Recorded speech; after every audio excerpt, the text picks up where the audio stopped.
I wanted to ask you this actually because I have personal skin in the game. I've been noticing a couple of odd things happen. My eldest son came home one day and I said to him, "Can I have a hug?" And he went, "No, you have to ask my consent." And I was Yeah. like, "What?" And so I emailed the school and they went, "What's consent?" It says, "Oh, we teach this stuff in PHSE." So I'm like, "Oh, this sounds interesting. What else do you teach in PHSE?" So I sent an email to my other son's school and I said, "Could you provide me with the resources, the lesson plans, and the schemes of work for my son?" He's 10, year five. They came back. This is some of the highlights to explore the concept of privilege, the importance of diversity, equity, and inclusion to promote people's opportunities. And here we have my favourite one, that for some people, gender identity does not correspond with their biological sex. Why are they teaching this to my child, and why are they getting away with it?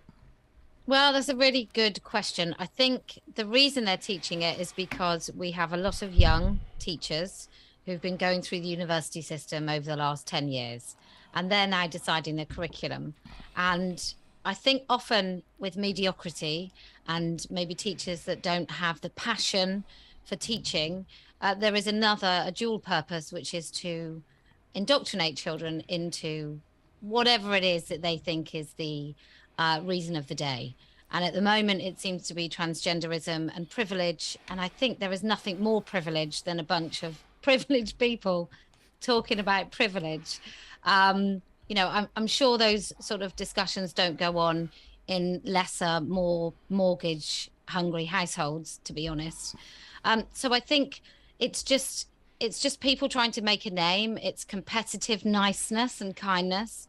It's all of those things that feed into it. But ultimately, if you've got a passion for history, or if you've got a passion for maths, you're not going to be talking about gender identity. You're going to be talking about your own subject. So I wonder if that's got something to do with it.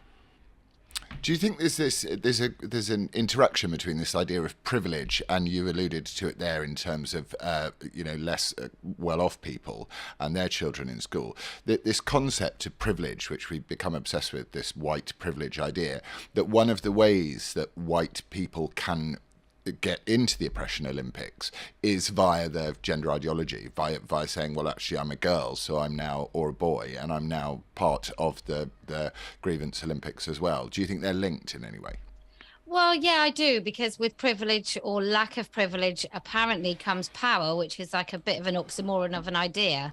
The less privileged you are, the more power you have in the privilege Olympics, because the further you are down the bottom, the more you can demand people bend to your whim.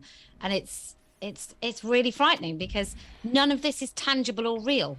And so you can just make stuff up. I mean, you could decide today that you're actually Laura, and we would all have to think that you were the most oppressed person in the room, where actually you're a hateful rich white man.